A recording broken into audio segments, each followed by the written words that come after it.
L'équipe de Michael Jordan en danger, Corey Lajoie qui retourne chez son ancienne équipe, on fait le point sur les actualités de la semaine en sport auto américain. On commence avec l'IndyCar qui enchaînait directement avec le Grand Prix de Détroit. Kyle Kirkwood s'est imposé pour la deuxième fois cette saison alors que derrière lui le leader du championnat Alex Palou a dû abandonner. En deuxième position on retrouve Santino Ferrucci qui s'est fait rattraper par la patrouille après la course. Pour un poids combiné pilote ballast non conforme, il perd 25 points au championnat mais peut garder son podium. En NASCAR à présent, Ryan Blaney a enfin vaincu sa malchance pour venir s'imposer du côté de Nashville. Il est devenu le 9e pilote qualifié pour les playoffs. Cette semaine, la Trackhouse Racing a annoncé la participation du jeune espoir Connor Zilisch à 2 nouvelles courses cette saison à Atlanta et Watkins Glen.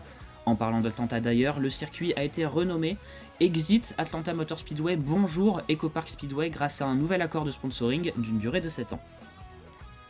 Corey Lajoie a annoncé son retour chez la Spire Motorsports qu'il avait quitté en milieu de saison dernière. Pas de retour en Cup prévu pour le moment, mais un programme de Truck Series prévu pour aider Spire à se positionner pour les playoffs. Enfin, c'est certainement le sujet chaud de la semaine. La NASCAR est en conflit depuis l'année dernière face à la Front Row Motorsports et la 2311 Racing, co-détenue par le basketteur Michael Jordan et le pilote Denny Hamlin. Les équipes bénéficiaient jusqu'à ce jeudi d'une injonction préliminaire qui leur permettait d'être inscrites au championnat en tant qu'équipe avec des charters. Elles avaient donc la garantie de participer à chaque course et bénéficiaient d'une distribution d'argent plus importante.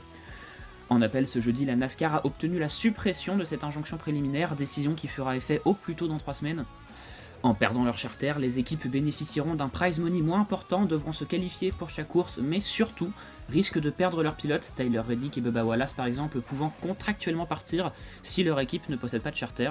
Les équipes ont encore 2 semaines pour faire appel, affaire à suivre. L'IndyCar est en pause ce week-end, mais comme d'habitude, la NASCAR sera là. Rendez-vous pour la course de Cup Series à 20 h ce dimanche soir sur Automoto la chaîne.